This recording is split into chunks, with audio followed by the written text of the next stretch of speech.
Mm-hmm.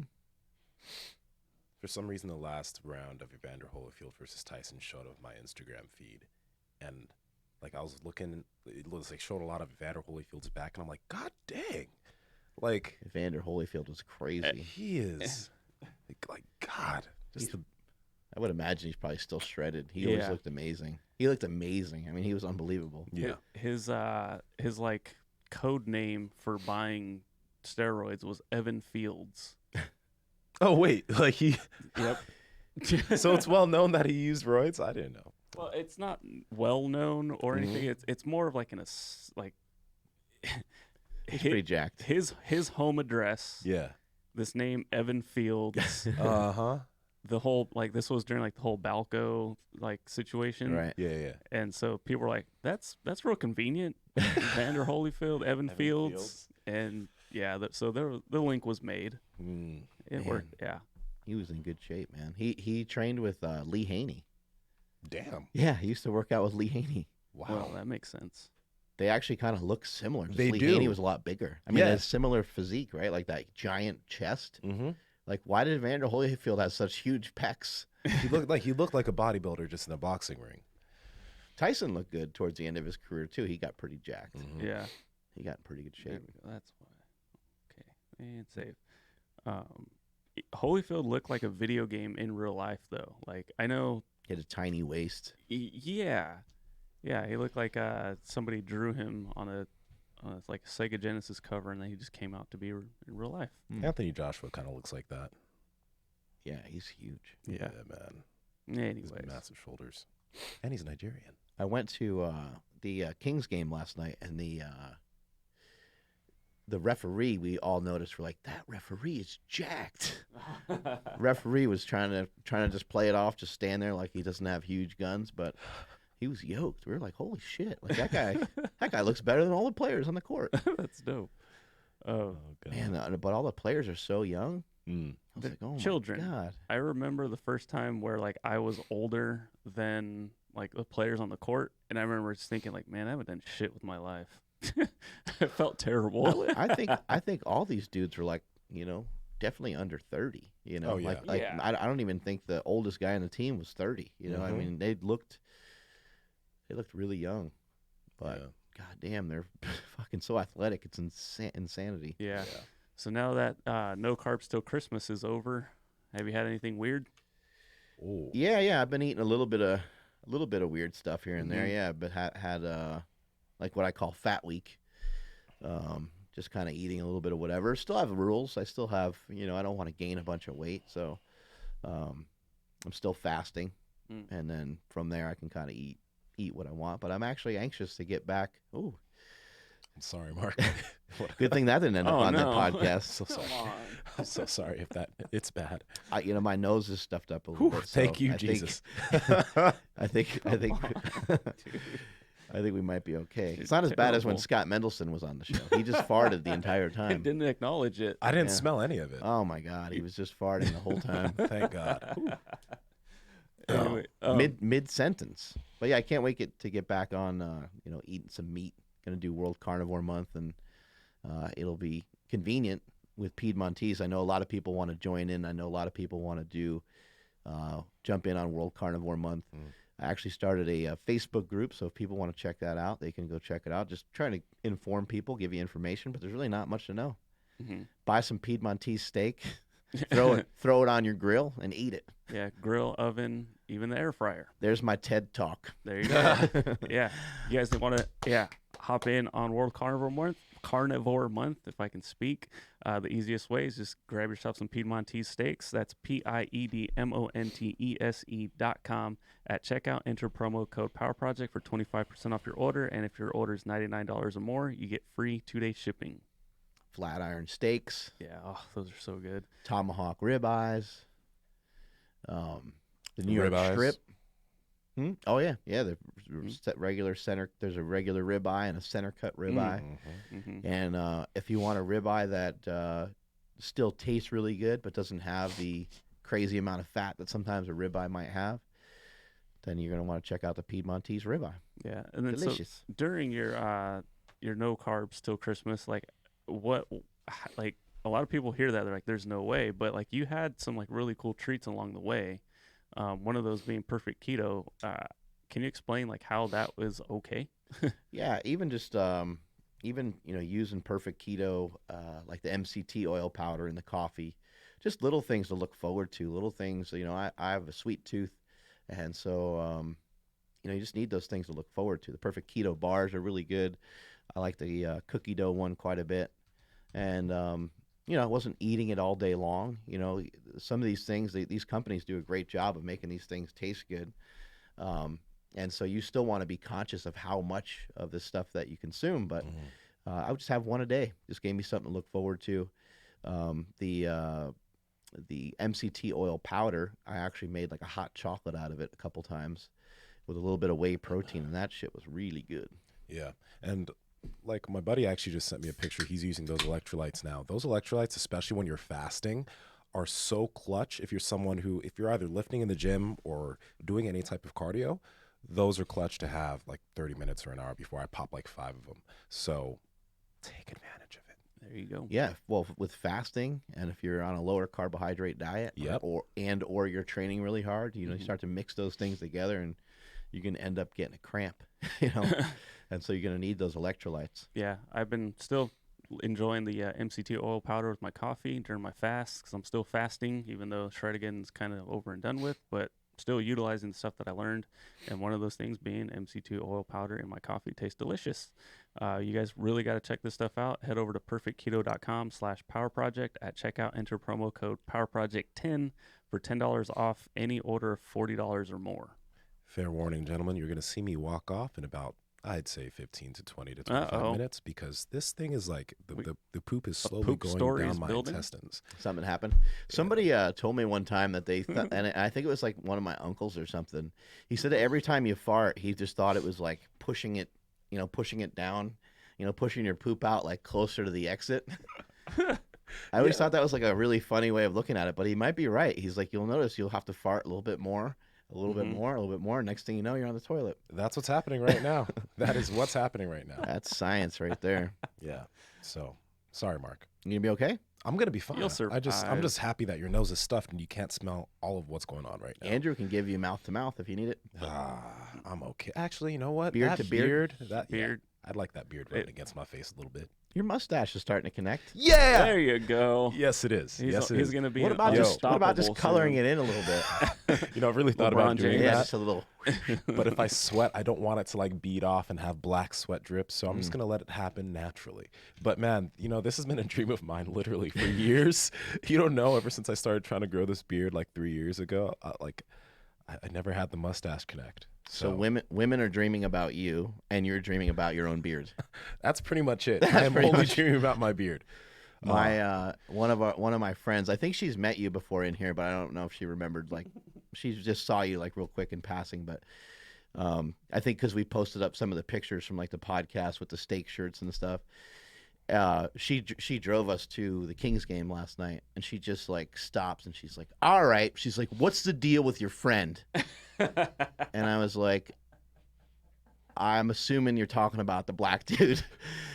She's like, "Yup." She's like, "What's his name?" I said, "Nsima." She's like, "Oh, figures. He's got a hot name too." Oh, what? She's like, "Oh my." She's like, "Oh my God." She's like, "Where is he from?" I was like, he is from Sacramento, but his heritage is Nigerian." She's like, "Oh my God."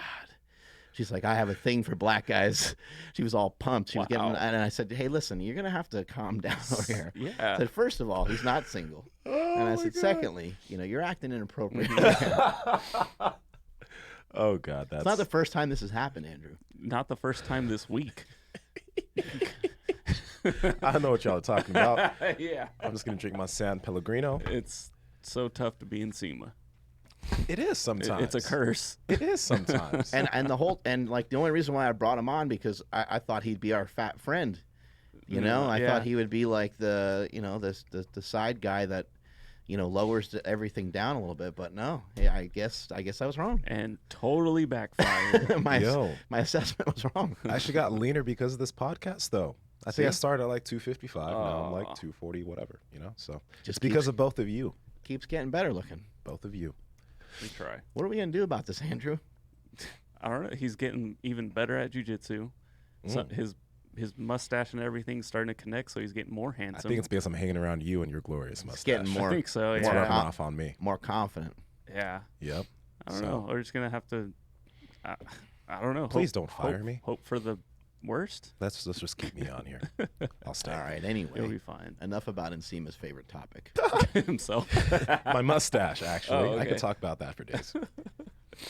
Anyways. World Carnivore Month is coming up here, and for those of you who've been following along, I did the No Carbs Till Christmas, and then I was like, you know what? There's room to like sneak in some cheat meals and be fat for a couple days. So I think today will be the end of it. I think today will be the end of just eating like whatever. I had pizza. I ate a donut. Just what I actually noticed is I had some like bread and a bunch of other stuff. But like what I noticed is that it's all the little stuff that is annoying more so than the big stuff. So getting like pizza or like cookies or donuts or eating a big thing like ice cream or something, those are all kind of the obvious things.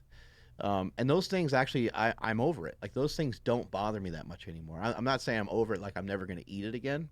I'm still going to enjoy it. I still like it. But it doesn't really bug me. It's all the little shit. Like putting the bread on your table when you go to a restaurant and it's like a fresh baguette that just came out of the oven and you can smell the bread and everything. It's all those little things that add up. Or you're at like a party and you just see like some chips that are out with some dip or something. It's all the little bullshit stuff that actually I never even really realized it before. But I almost like that stuff better, or I'd rather, I guess if I was to loosen up my diet anywhere, it would be kind of like for some of that stuff here and there.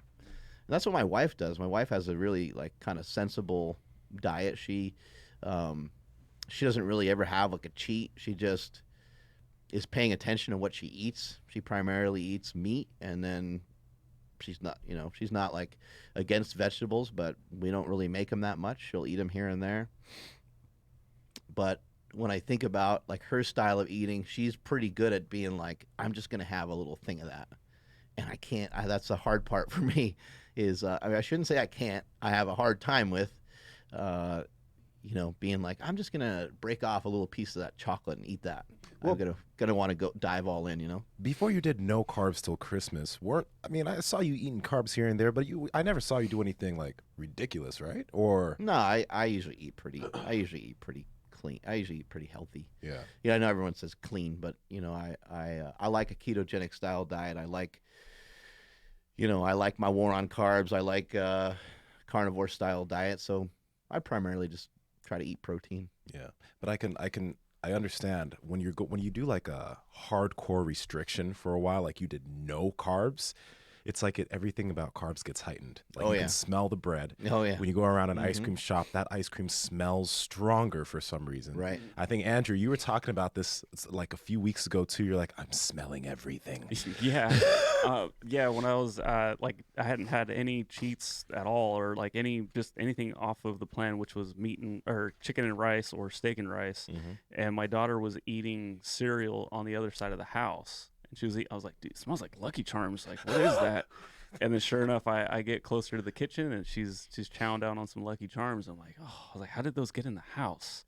Like, oh, like that was pretty tough to be like, man, that was, because it was weird. I'm like, how the heck did I smell that all the way across the other side of the house? But yeah, like my like senses were so heightened at that point, Something else I learned is that I just love the foods that I love. I love the foods that help me stay fit, that help me stay in shape. And I can't remember what day it was, but I started out the day because I do a lot of fasting as well. So I just was like, I'm just going to eat breakfast. So I started out the day. I ate some eggs and some bacon. And after I ate that, I was like, all right, when am I going to eat like carbs, or when am I going to, cheat with something, whatever it might be. And that didn't happen until like 5 p.m. because I just wasn't interested. So people that are listening that have trouble with nutrition, that have trouble with their diet, really try to figure out a way to get after the protein the best way that you can. Whatever way you have to do, whatever way you got to do it to make that happen, I think is really crucial. something I learned with the no carbs till Christmas. Keep in mind, I wasn't on like a crazy restriction from like overall food, so I just I got a W, I got a victory, whatever way I could, and that included sometimes eating like a perfect keto bar. And if you look at the stats on some of these things, they have some carbohydrates in them, but they're low and they're not really impact carbs, meaning that they're not going to increase your insulin levels, not going to really increase your glucose levels a lot. So I was trying to keep the carbs down, but something I would advise everyone to do when you get on any style diet, whatever way you got to get a victory, like figure it out. Like whatever way you need, whatever if you're on, if it fits your macros and you need the Pop Tart at the end of the day, like whatever the thing is that you need in your nutrition, no matter what it is, just leave it in there. You could always extract it later. You can always like be more sensible at another time. But the time to be sensible isn't when you're like hungry and isn't when you have a craving. I think you you let these things go, you let them happen, you let them unfold, but you pay attention to them too.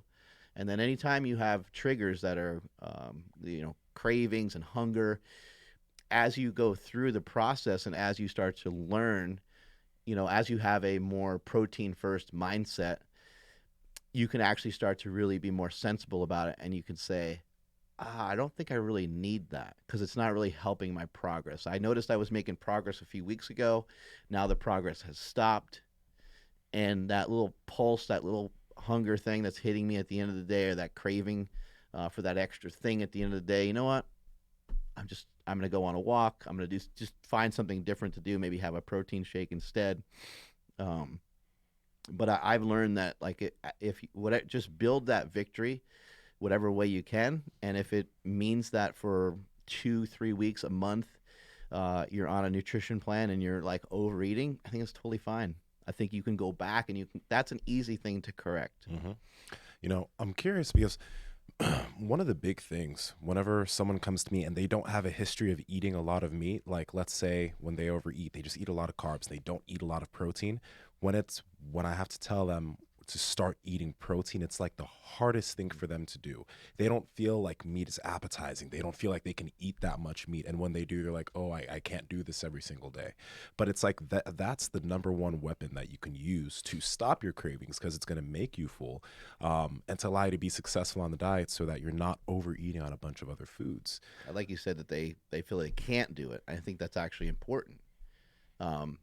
Because they're starting to feel like it's like quote unquote too much food. But then if you start to have a conversation again, you say, okay, well, you told me that you're hungry, right? Like, Yeah, I'm trying to give you more food. Here's your opportunity to eat more food. exactly.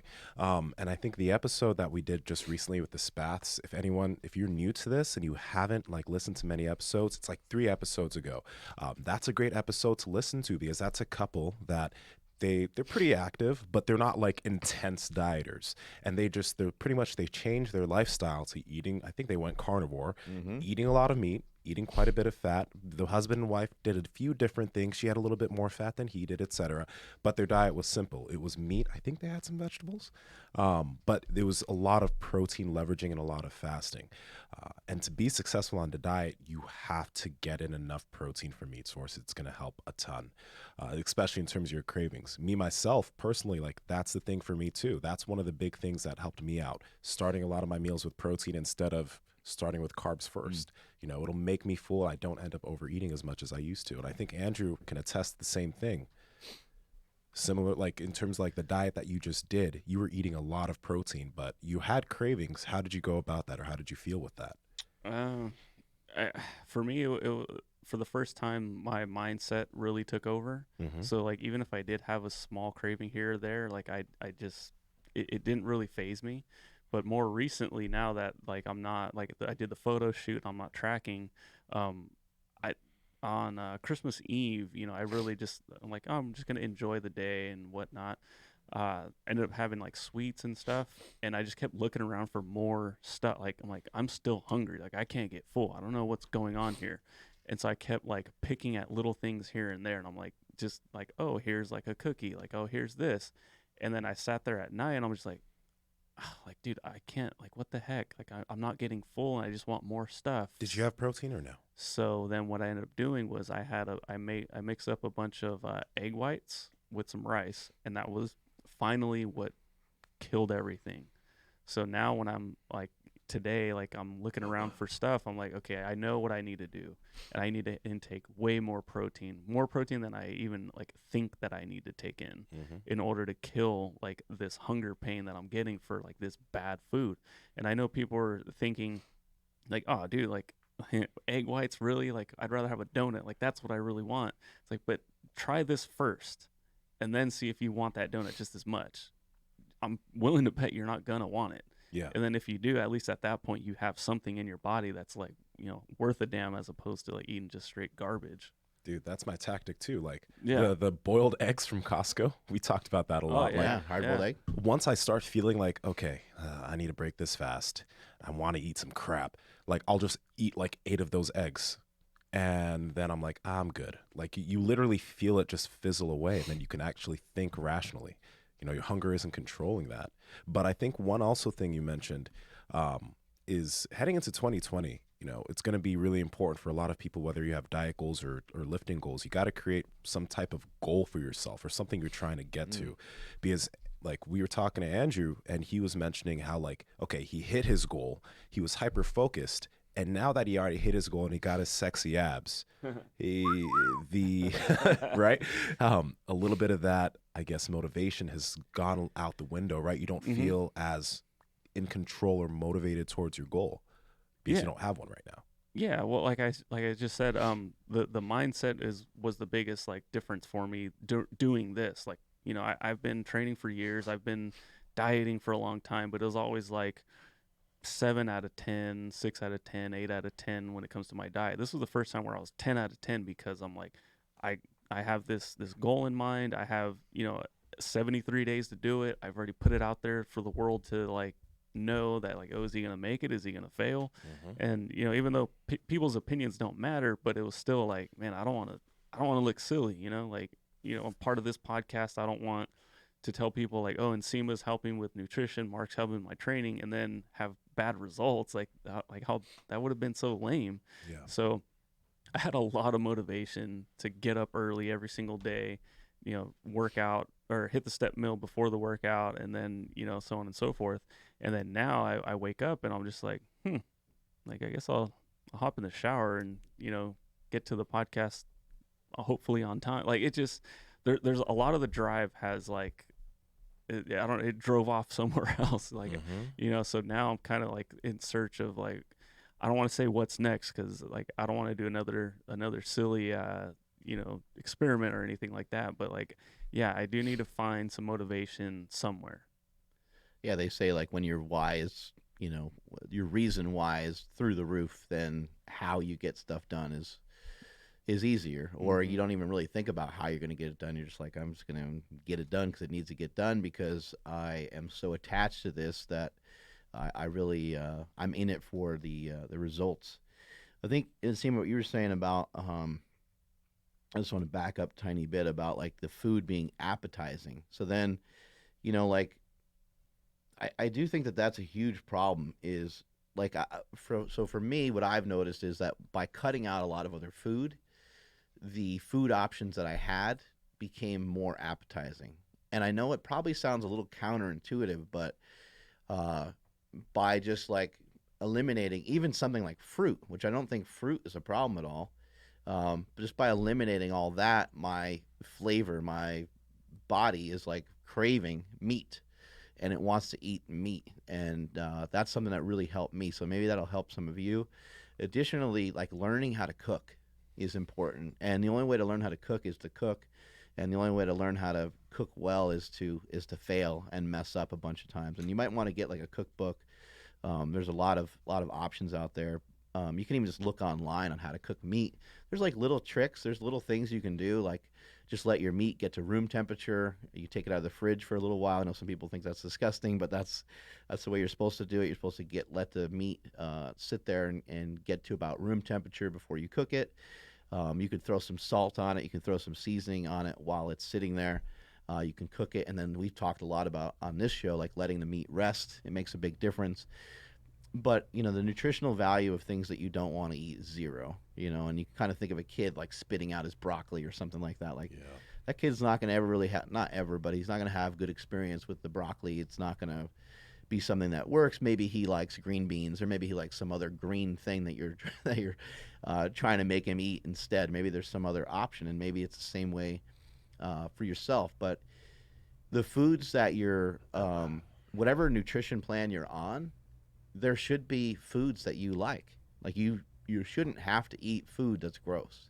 Now, if you are prepping for a bodybuilding show, sometimes, not sometimes, all the time, the food's going to get more and more bland as you get closer to the show, because then there's like restrictions on salt, and there's a lot of things going on. And sometimes your coach will say, hey man, you got to eat, 20 ounces of tilapia every day, or what. There's like these weird circumstances. But other than that, other than being like someone that steps on a bodybuilding stage, I don't think you have to worry about that too much. I think, your food should be things that you actually like and you actually enjoy. And then when you actually are thinking about the foods that you're eating, are they matching up with whatever goal it is that you set for yourself? And then that's a good way of like kind of just stopping yourself every once in a while and saying, like, how is this going to help me? How's this going to hurt me? Like, is this for me or is this against me? Does it make sense for me to eat this peanut butter cup right now? Or should I just, like you said, should I just eat the hard-boiled eggs? Stuff yourself, stuff those cravings down. Don't be afraid to stuff those cravings down with food.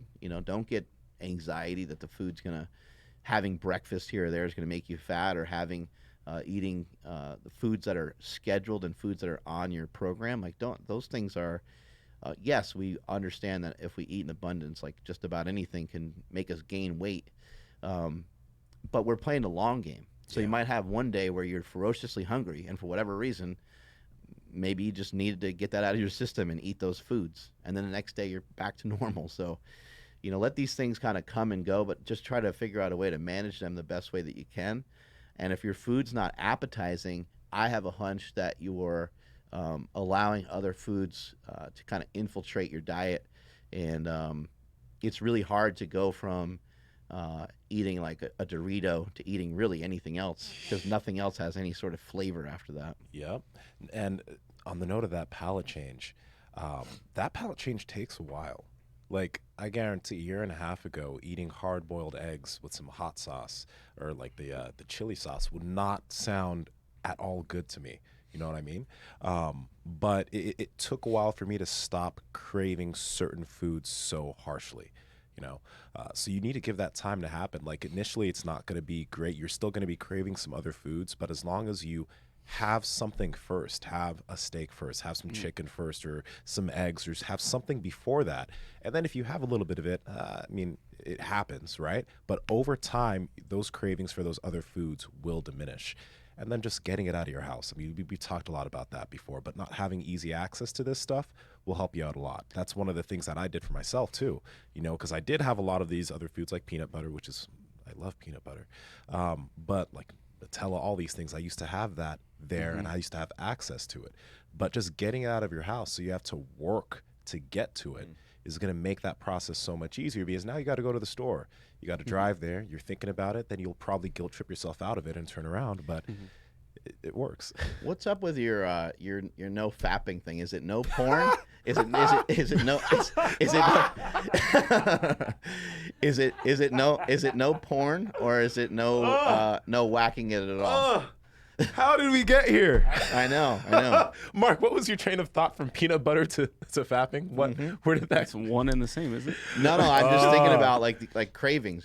That's like literally I'm thinking about like cravings. All right. And I'm thinking about like when you're craving sex. I mean, you whack off and your mind's not preoccupied by that anymore. I mean, you can get tunnel vision, right? Like, oh man, I need to get some, and you figure out whatever way you need to get some, and then you're totally fine. Like 10 seconds later, or I take 4 seconds later. No, man, I take a walk or I take a cold shower. But we talked about this a little bit. I discovered porn real young. I was like 12, So like I didn't realize the effect that had on me and my actions and my brain, and like it just like I watched a lot of porn in my youth, so I had to get out of that. But I noticed like when I tried stopping watching porn, like it wasn't easy just to like, cause I was a horny motherfucker. Like I was super horny, right? So I was just like, all right, let's just do this no fap thing, right? So yeah, I don't beat my meat at all. Straight up, I don't. Yep. And not did was that like that? And you don't so you don't watch porn and I you don't watch porn. and you don't masturbate. I don't beat my meat. There you go. Yeah. I was just thinking in those terms is like you have this craving that it feels like if you don't get this shit out of your system, Yep. so you must have to get shit out of your system a different way. Yeah, no, like literally that's why like I either go take a walk, I'll take a cold shower, or I'll literally just go do something else real quick that will waste a lot of energy. That's why I do jujitsu every day. That's not the primary reason, but I mean, that helps. Expending a lot of energy is great. Or, I'm a lady. Yep. So, yeah. Eat those eggs. I'm still wondering the cravings. That's how you got there. Mm-hmm. That's so funny.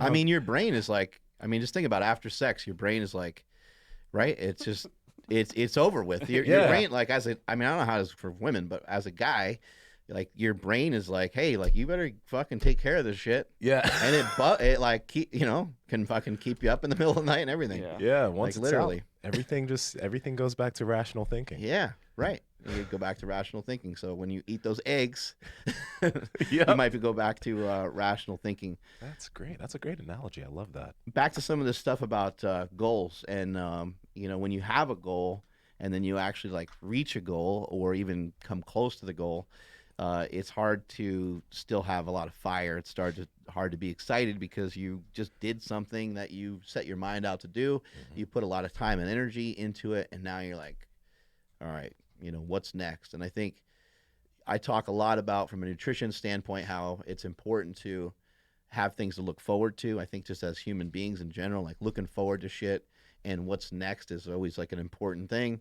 It's like after Thanksgiving, we have Christmas, and after Christmas we got New Year's, and then you're always trying to, like, I think even after New Year's sometimes for people is a little bit of like it's hard for people to get back in rhythm again. It's hard for people to get back to their normal lives, and I guess even coming off of the New Year or heading into the New Year, people make like a New Year's resolution. Like if you think about it, you're always kind of like chasing this like next thing, and you always need like shit to look forward to.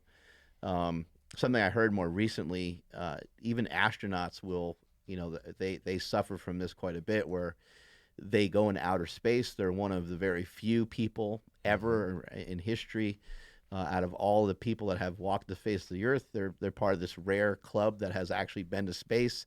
And then they're like, okay, now what do I do with myself?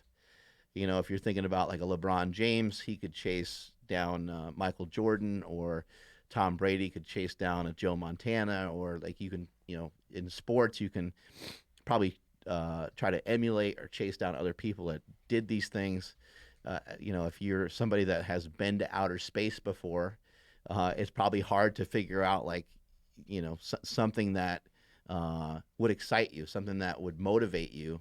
Like, what's the next goal after that? Be the president? Like, I don't know where you would where you'd kind of go from there. And so it's important that we always try to have goals, and then the hard part becomes, being like an astronaut, or being a doctor or something along those lines. Like once you start to strive towards that goal, then you're gonna have to start to figure out what are your actual values, like what are the core values of you, and what are the things that are just really going to make you feel good, what are things that are going to make you happy.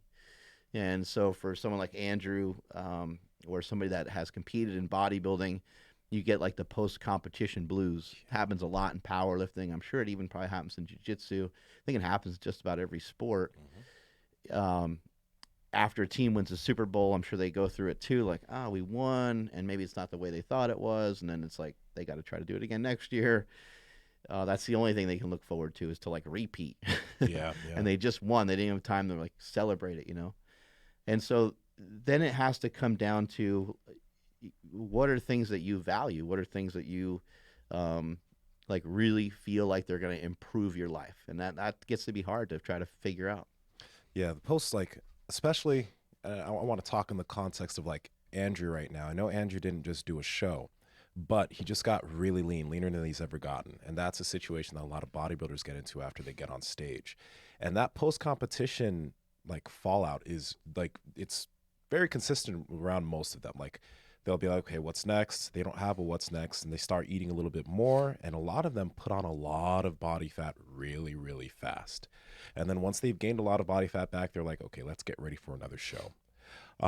So I feel like it's important to, like, for me, I like to set a, like, I have a very big goal set that's going to take a while.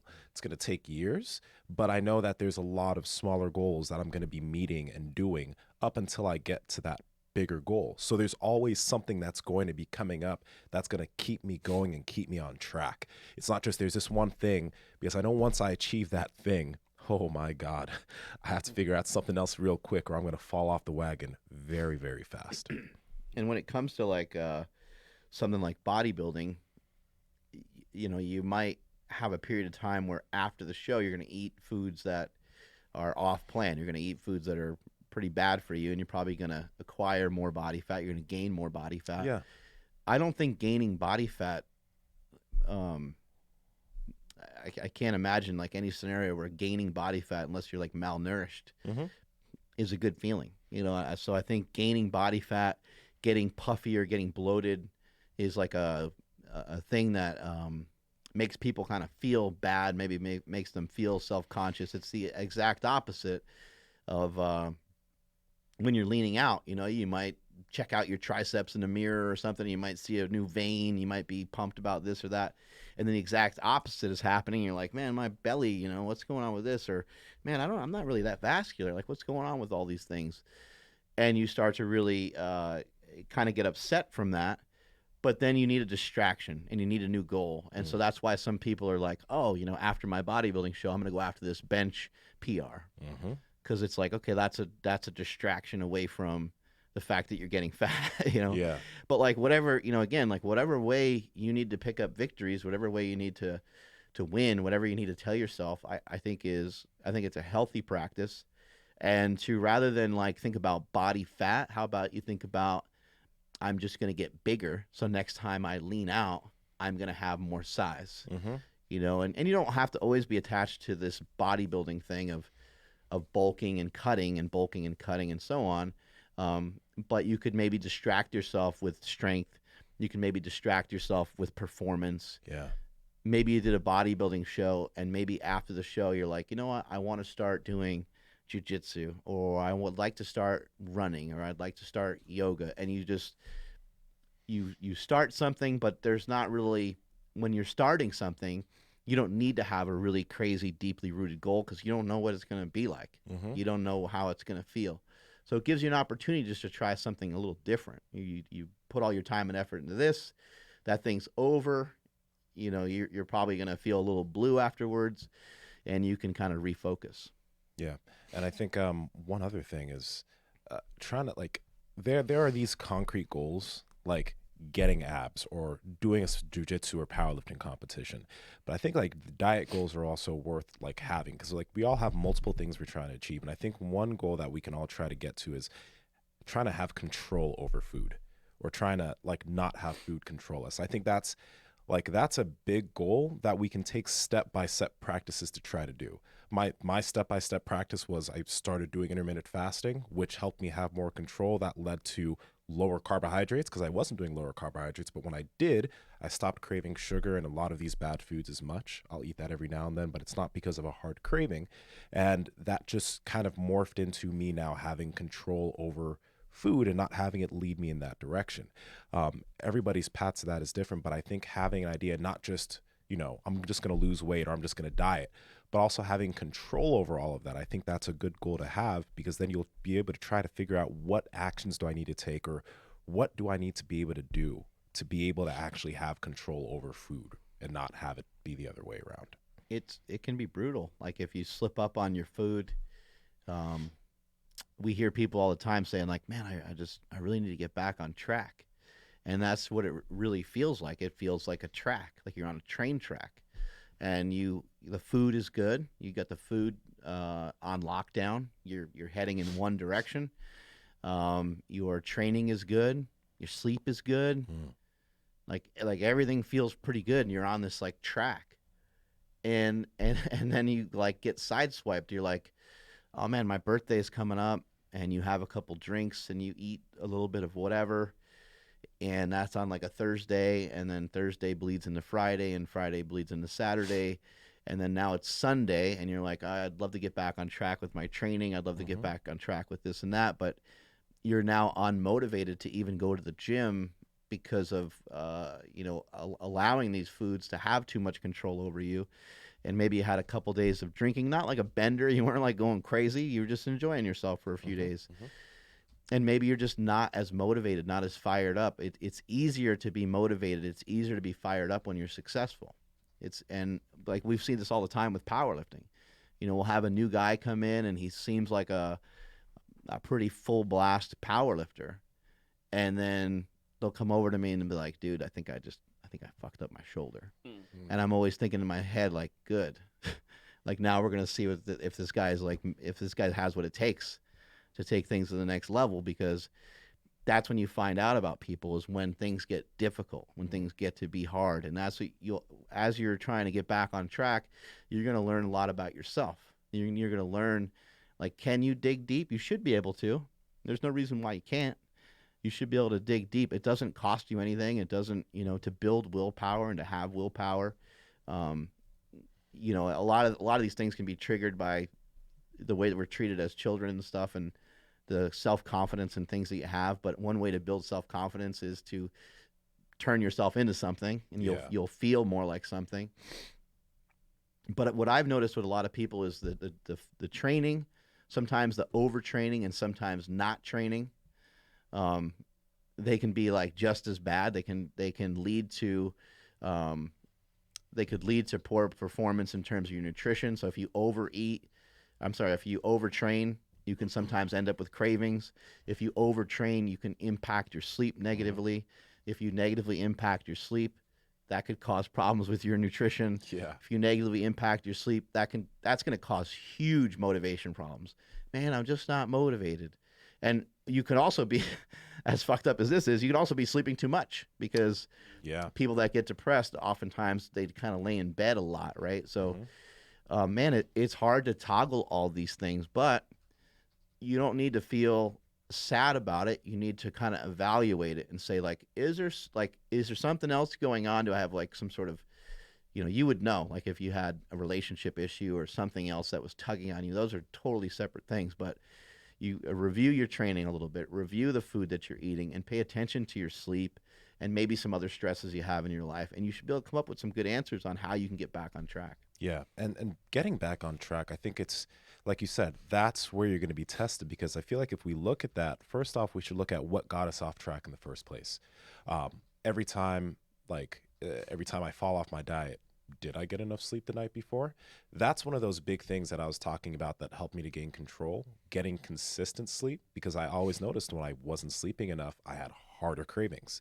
So I knew, okay, if I don't rest, I'm going to want to eat this food. It's going to make it harder for me to have the willpower to want to eat more protein in that moment, or to stick out longer on this fast. I'm not going to be able to do it. It's not going to be as easy. I'm not going to have as much motivation to get to the workout today. So I need to make sure I do that so I don't F up again. Or with like a family event, because family events or birthdays or anything where you have to go out with people, that's going to happen. So the first time you mess up, but then, all right, when you look back on it, okay, I ate a lot, but maybe if instead I decided to, I knew it was happening, so if I decided to fast today and then go out and eat and have fun, maybe that wouldn't have caused me to eat so like 4,000 calories during this day, since I ate all day long. You can always look back at these situations because they're gonna happen again. We had an episode with John Berardi. I think he mentioned that, looking back at these things and figuring out how to navigate them, because they'll happen again, but you don't have to fail every time it happens. Family doesn't need to be an excuse. Christmas or family events don't need to be any type of excuse to fall off your plan. You just need to be able to navigate that so it fits your goal. Yeah, and I think, the decisions and the choices are all up to you. I think you can make people feel really uncomfortable by being super weird with your diet and whipping out Tupperware and these kinds of things. but there's other options. You can eat before you go places, and you can still enjoy. Just so it's not awkward. Just like enjoy some of the food that they have there. It's not gonna. It shouldn't kill you. It shouldn't interrupt anything really. So that's an option. You could fast through it and just say, I ate before I came. I'm good to go, or whatever excuse you need to make. But I think you can kind of camouflage yourself, and I think, or you can just tell people flat out. You can just tell people, I got a goal right now. I'm I'm a couple weeks out from a bodybuilding show, or whatever the goal or whatever the thing is. It would be really rare for someone to be like, to really like chop you down. They might be like, "Oh, come on, live a little." They might give you some shit that way. But if you told family members who said, "This is what I've been doing with my nutrition. This is what I've been doing with my training, and it's making me feel really good, and I want to continue to pursue this because I want to see how far I can push it." They'll probably be like, now they still might say something negative because now they feel. They feel like you kind of like checkmated them a little bit. Like they're like, "Fuck, I'm eating all these cookies," Yeah. But or they might feel like you're judgmental towards them. But really, especially if it's a family or friend, they should be kind of supportive, right? Yeah. My sister actually, she said what her strategy, which I thought was genius, because I've been helping her with her diet, trying to like kind of push her more towards the ketogenic style diet. I know she'll thrive on it. But what she told one of her friends, and this actually was untrue, but she just didn't know how to handle the situation where like, oh, they don't have anything good to eat, so I'm not going to eat. So she said, "Oh, sorry, I can't because I need to prove my brother wrong." And they're like, "What?" He's like, "Yeah, my brother said that I couldn't stick to a ketogenic style diet, so I'm going to throw it right in his face and prove that I can." In actuality, no, I'm the one that's actually more supportive than anybody. And, but she's like, "Sorry, I used you as my punching bag." She's like, but as soon as I said that, everyone was like, "Oh, heck yeah, you need to, whatever, stick to your plan so that way you can prove to him that you can do it." Yeah. So I was thinking like maybe if somebody has a punching bag like that they can throw out there, I thought it was a really cool strategy. A challenge is a great excuse. Yeah. To be like, "Oh, I'm doing this 1 month challenge." Yeah. That's a great excuse. So-and-so challenged me to follow this diet for X amount of weeks and I'm going to beat them. And then it kind of draws some of the tension away from you and pushes it onto, like the negativity towards that person. Like, "Oh, that asshole's the reason why you can't enjoy this food. Okay, well, you need to do better and blah, blah, blah." So like, that was the first time I'd ever heard anybody use that excuse to like, just to kind of like calm the weird like vibe when, you do say like, "Oh, I can't eat the cookies because I'm better than you." I mean, I'm trying to better myself or whatever, I thought it was cool. Yeah. Speaking of challenges, or let's say goals, do either of you guys have any new goals for the coming year? For myself, I'm going to be doing a lot of jiu-jitsu competitions. There's Pan Ams and there's Worlds coming up. So I'm going to be doing those like I do every year. So hopefully I'm going to win those as a purple belt. And then there's a fun little match potentially coming up with Mr. Wesley Smith. Nice. In February, Chad Wesley Smith. So it might be finalized soon, but that's going to be fun. Dang. But yeah, so there's some jiu-jitsu competition goals, and I want to move better this year in terms of like physically. I want to like do new things so I can move even better. Right. Because I think there's this guy named Ido Portal. You might have seen. I don't know if you guys know who he is, but he's just this guy who moves in a freakish, flowish fashion. So I want to be a big guy that can just move like that or have more body control like that. So those are a few things I'm trying to do. Nice. Yeah. I'm hoping to just like own this body fat percentage for a little bit. Okay. Like Stan Efferding had said, like, "Oh, people want to weigh 200 pounds. They touch it and then they drop down, but they're like, 'Oh, I weigh 200 pounds. Like, no, you have to own it for a little while before you do anything else. And I understand that like I cut down so much that it's not really sustainable to like stay super duper lean. Yeah. But I mean, basically, I just want to still have visible abs for a long time, so that way it wasn't just like a one-time thing. Like, that's kind of like where my mindset is right now, and I think it's a pretty safe place to hang out for a little bit, and then we'll see. What you could do is like by the end of January, you can just say like that you're gonna stay within 8 or so pounds of where you were. You were down 23, 24 pounds or something. Yeah, it's 23 pounds. Yeah. So you might have gained like 8 pounds or 12 pounds already because that just kind of happens. But you can balance it back out and be 20 pounds down from where you started. you know, the end of next month or something. Like that's what I did with my bodybuilding show. You didn't tell him, did you? No. So not tracking, not really paying. I mean, I'm paying attention. Like I'm not eating too bad, but like I'm just, just kind of whatever Right. the day brings. I ended up going from like 171.8 down to 171 even this week. Like I ended up dropping weight. So like day of the photo shoot, I don't want to say ballooned up, but like I gained like 3 pounds out of nowhere. Right. And then right after that, it all came off. And then, so I ended up kind of hanging around 172, 173. And then yesterday in the morning, I weighed myself 171 even.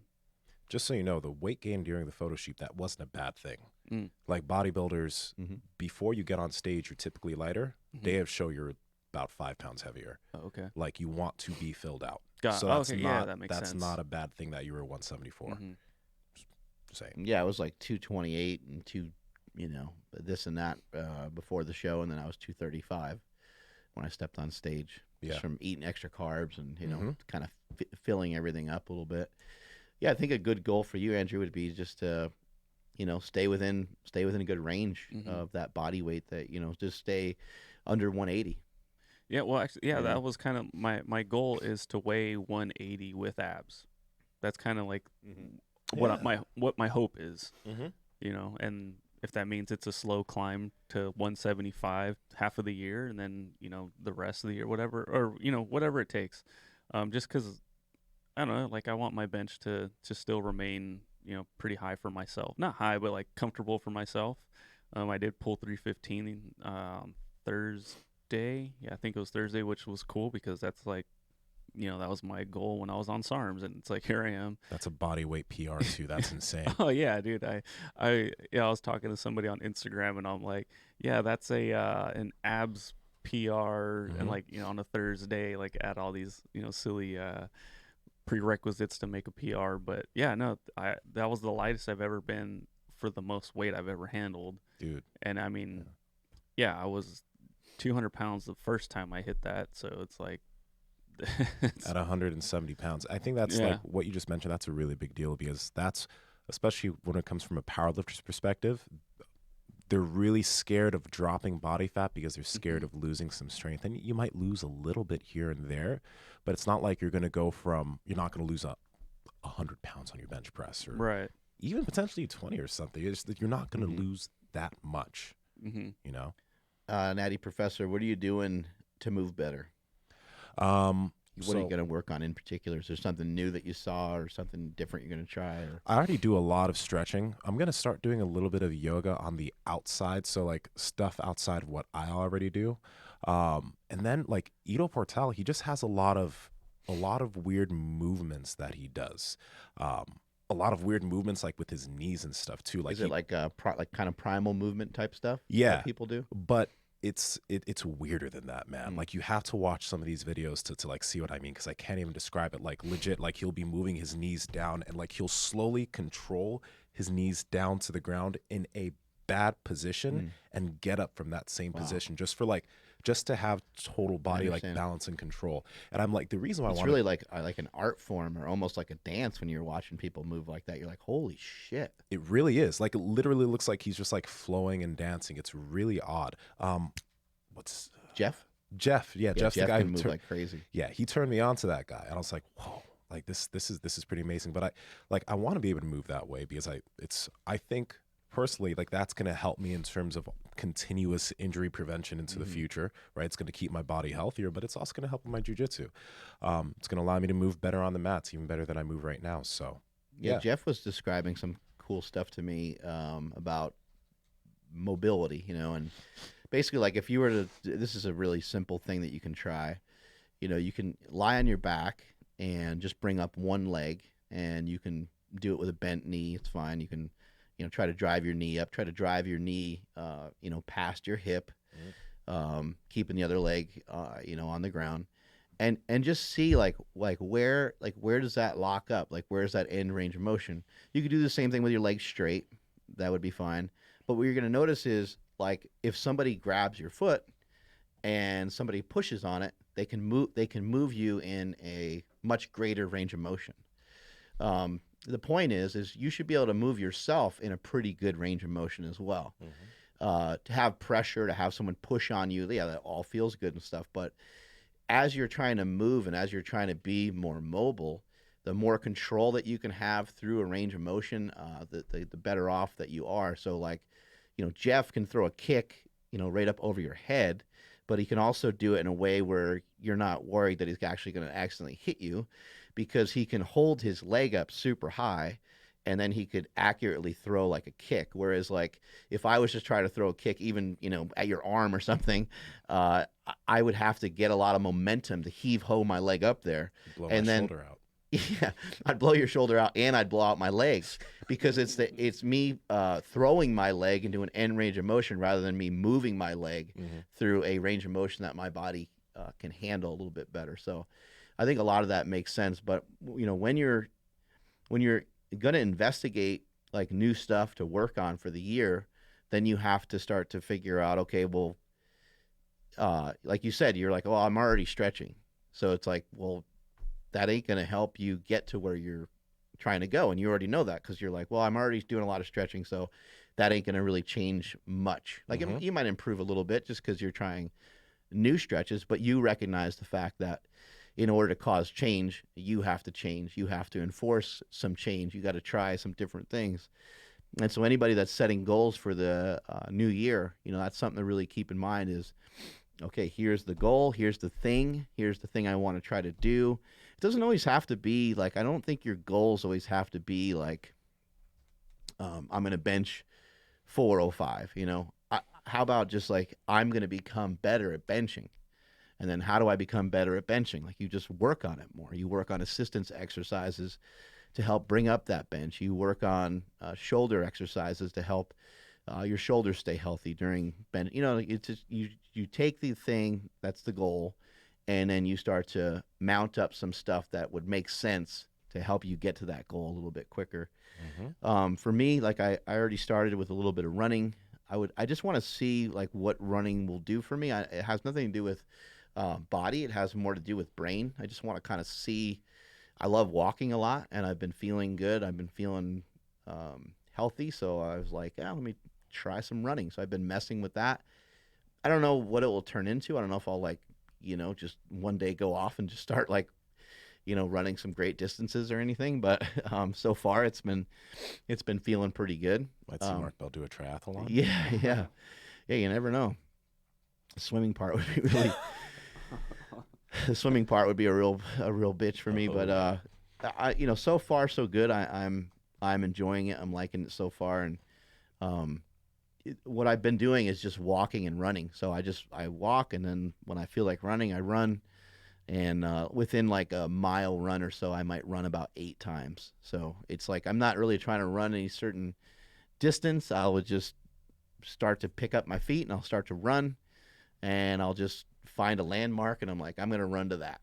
And then sometimes I run on a Peloton treadmill in here too, just out of convenience sometimes. And it's a little less, beats me up a little bit less than just, hitting the pavement. But it's something that I've been wanting to do for a little while, something I've been wanting to try, because I've been out walking, and I'm like, I feel like I can just take off. I feel good. I feel light. I feel comfortable, So that's something I'll be working on. I still need to work on communicating better. Like, I just, for whatever reason, I'm not great at that. So I should probably like read a book about it or something like that. Like, I would love to be able to communicate to people better. I think it's something that I do a pretty good job with, especially when it comes to like this kind of stuff. But then, just always making sure that I'm communicating properly with employees, making sure I'm always like, I feel like my communication with my wife, I feel, is excellent. I feel like that's really good. Maybe she feels different. Maybe that's the whole point of working on communication. I could certainly get better at that as well. So those are some things that I would like to improve upon. I just want to always make sure that I'm, I guess, being clear, and then just being fair. So like, if I was to get upset or mad that something happened or didn't happen,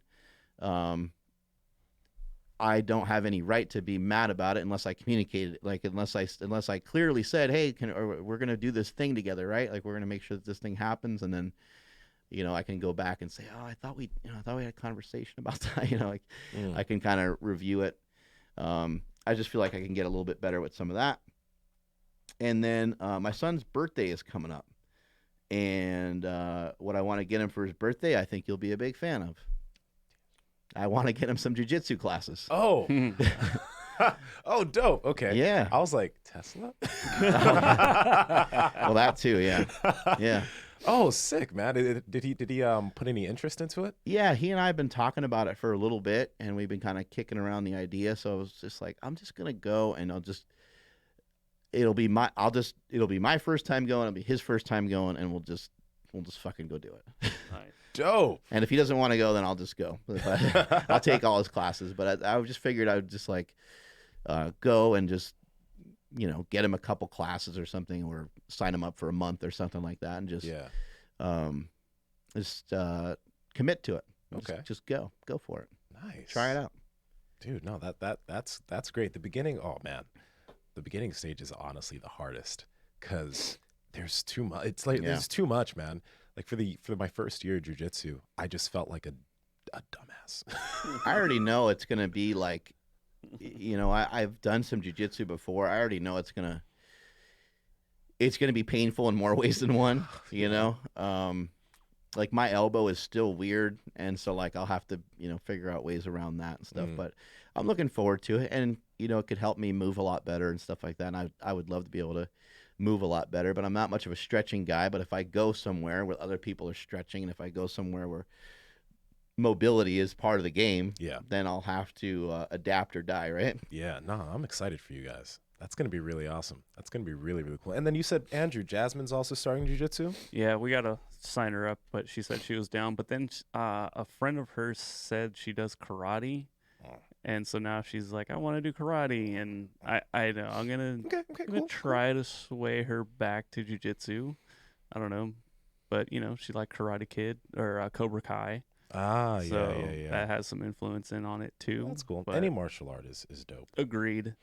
We'll see. I'm going to see if maybe we can just try both and see which one she likes. Cool. But, yeah, we'll see. Any lifting goals? Maintain strength and just like, I just want to, I don't know, build new skills in the gym, do new movements. So there's no direct like numbers associated to it. I just want to be able to maintain the numbers I currently have, but just build new skills in terms of the gym. Like one thing I was noticing when I was squatting last week is like my squatting stance was closer than it usually is. And usually when I squat in that fashion, my knees would be like, they wouldn't feel great. But I guess because of all the mobility work that I've been doing, I can now do a pretty close stance squat fairly comfortably with a lot of pressure around the knee area without any pain. So that in and of itself is just huge for me. But yeah, just continue to improve the way I do my lifts in the gym. I've been rowing a lot too recently for cardio, which I really like, and that's for cardio and assistance to help with like cardio for jiu-jitsu. So I want to get better at that too. But yeah, that's pretty much that. I think maybe some people that are like newer or some people that are more novice to lifting, I don't think they think in those terms. Like, oh, I'd love to bench press without any pain, or I'd love to, do a squat with less pain in my knee. Like they're thinking like, I want my quads to be bigger, and maybe sometimes like those little goals, those little tiny things are even just saying like, I want to squat better, period. Like I just want to like look better when I squat because I think it looks like crap, Those are great goals. Yeah. And then those are things that are going to help you to squat more anyway, so you'll move better and you'll be able to lift more efficiently. Any lifting goals over there, Andrew? I think I'll probably try to get back to feeling comfortable under 225 pounds for the bench. I think I know I can go do that today, but it'll be a grinder, right? Yeah. So that, and then also for the squat, just not being in pain.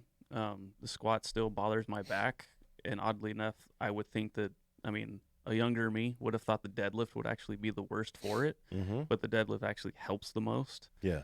So I think, maybe following Smooth Panther.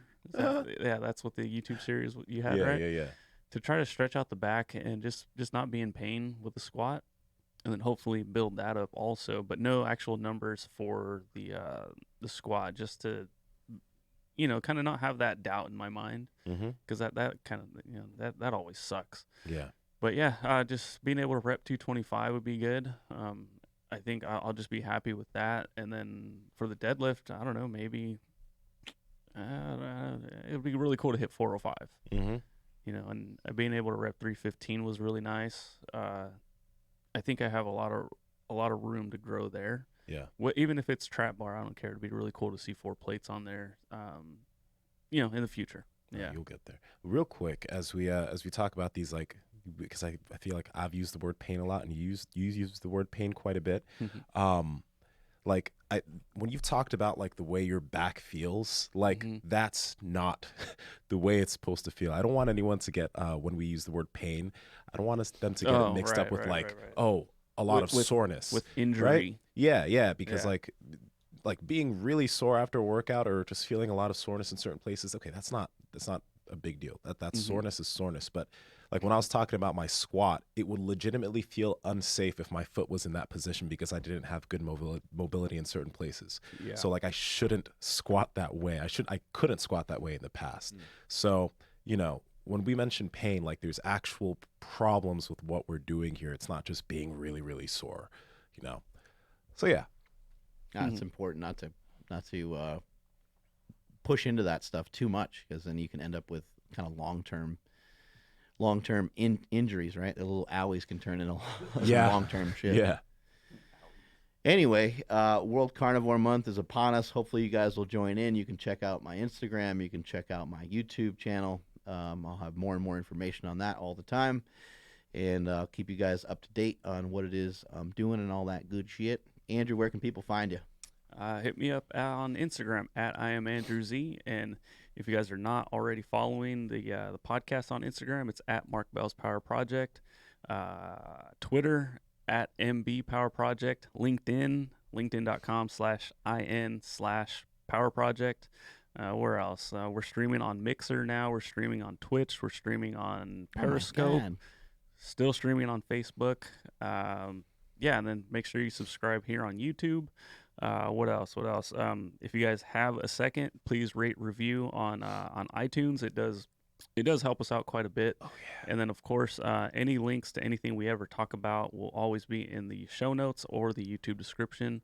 Nsima, if somebody wants to get in touch with you, where are you at? Hit me up at Nsima Inyang on Instagram and YouTube, and Nsima Yang on TikTok and Twitter. By the way, I think we did this before, but there was a lot of people that sent messages. Either send some messages to the MB Power Project or Mark or Andrew and myself in terms of like your 2020 goals. Because last time when we mentioned that, a lot of you had like certain things that you're trying to do. One guy told me he was going to quit World of Warcraft, which I know that's in itself is a challenge. Tough. So hit us up and let us know so that you got someone who's in your corner. How about you, Mark? Where can people find you?